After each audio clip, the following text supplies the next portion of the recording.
México sabe lo que es estar bajo los escombros. Lo aprendió de la peor manera posible, hace 41 años, y por eso cuando Venezuela se derrumbó, México no esperó instrucciones ni llamadas de nadie, simplemente llegó.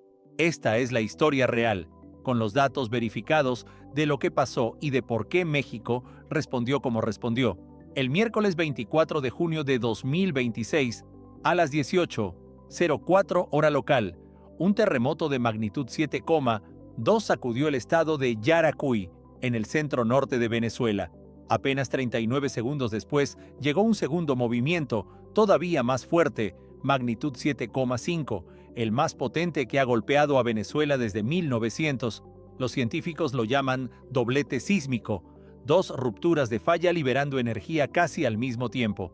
El Servicio Geológico de Estados Unidos emitió una alerta preliminar que hablaba de un rango de entre 10.000 y 100.000 muertos potenciales. Esa cifra no era un titular sensacionalista.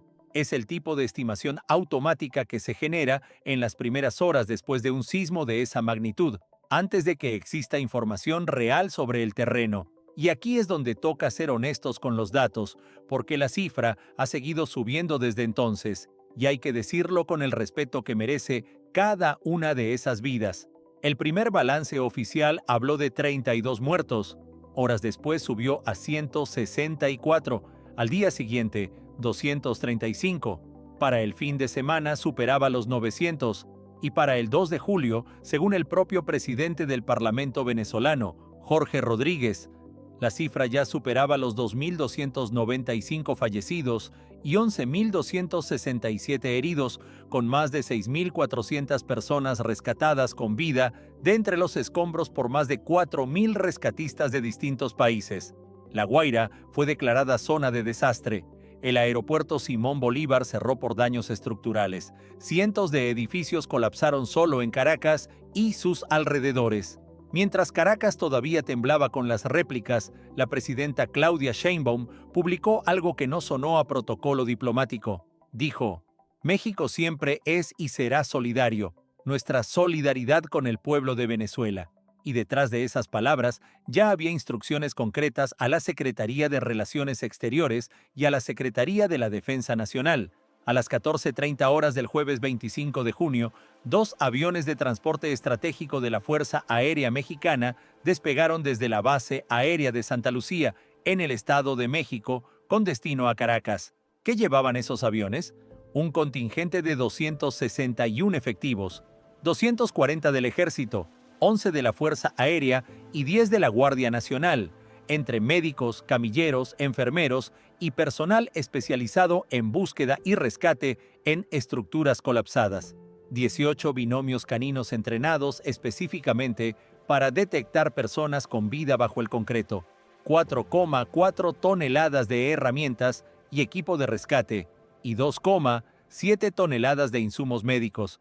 Horas después despegó un tercer avión, un C-130 Hércules, con 8 toneladas adicionales de medicamentos y 4 toneladas más de equipo. En total, más de 15 toneladas de ayuda humanitaria y 261 mexicanos dispuestos a arriesgarse bajo los escombros de un país que no es el suyo. ¿Por qué México respondió así, tan rápido y tan organizado?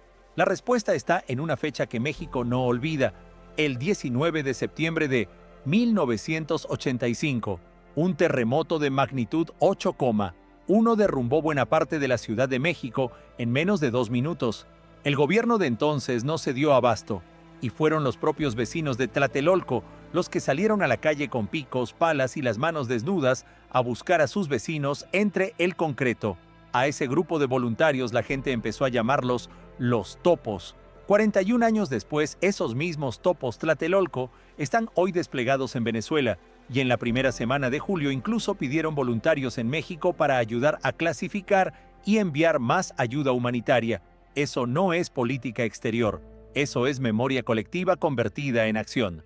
Y hay una historia dentro de esta historia que vale la pena contar completa, porque el guión original que circula por otros canales tiene un pequeño error en el nombre, y merece decirse bien. Uno de los perros rescatistas mexicanos desplegados en Venezuela se llama Arcadas, que en turco significa amigo. Turquía se lo regaló a México en 2023, después de que Proteo, un perro rescatista mexicano, muriera durante las labores de búsqueda tras el terremoto que golpeó territorio turco ese mismo año.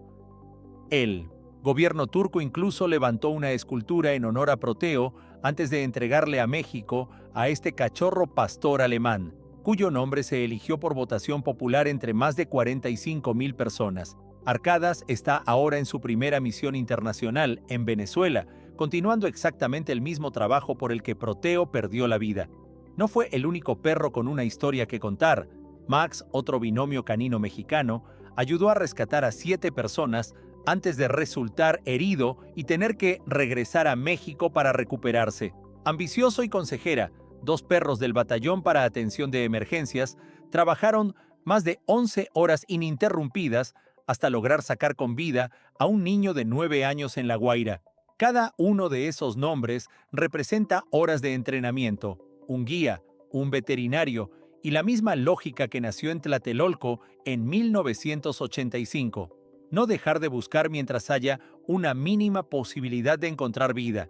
Y México no fue el único país que respondió.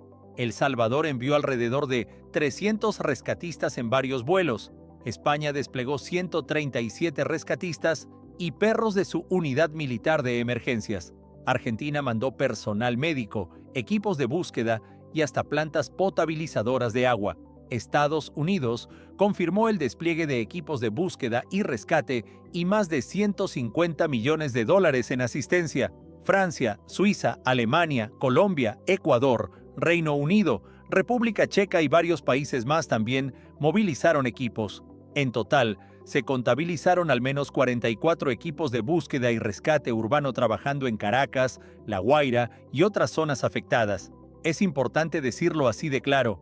México llegó rápido y con un contingente grande, pero esta fue, y sigue siendo, una respuesta internacional conjunta, no un esfuerzo aislado. Si este tipo de cobertura con datos verificados y sin explotar la tragedia para generar clics fáciles es lo que buscas en un canal de noticias, suscríbete y activa la notificación, porque vamos a seguir el desarrollo de esta historia mientras continúen las labores de rescate y de reconstrucción en Venezuela.